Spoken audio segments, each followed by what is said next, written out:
কবি জীবনানন্দ দাশের একটি কবিতা পাঠ। সব ছেড়ে একদিন আমিও স্থবির হয়ে যাব।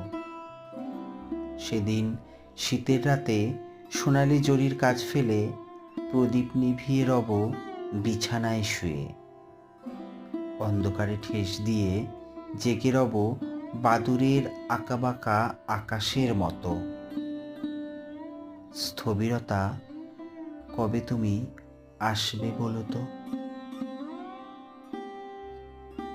কবিতাটিতে কবির পূর্ণ মৃত্যু চেতনার প্রকাশ পায়নি ঠিকই, কিন্তু মৃত্যুকালীন যে অচল অবস্থা মনের এবং জীবনের, তাকেই তিনি স্থবিরতা বলে প্রকাশ করতে চেয়েছেন। তিনি বলেছেন অন্ধকারে ঠেস দিয়ে জেগে রব, অর্থাৎ তিনি জীবনে আছেন কিন্তু জেগে আছেন, আবার স্থবিরতাও কামনা করছেন।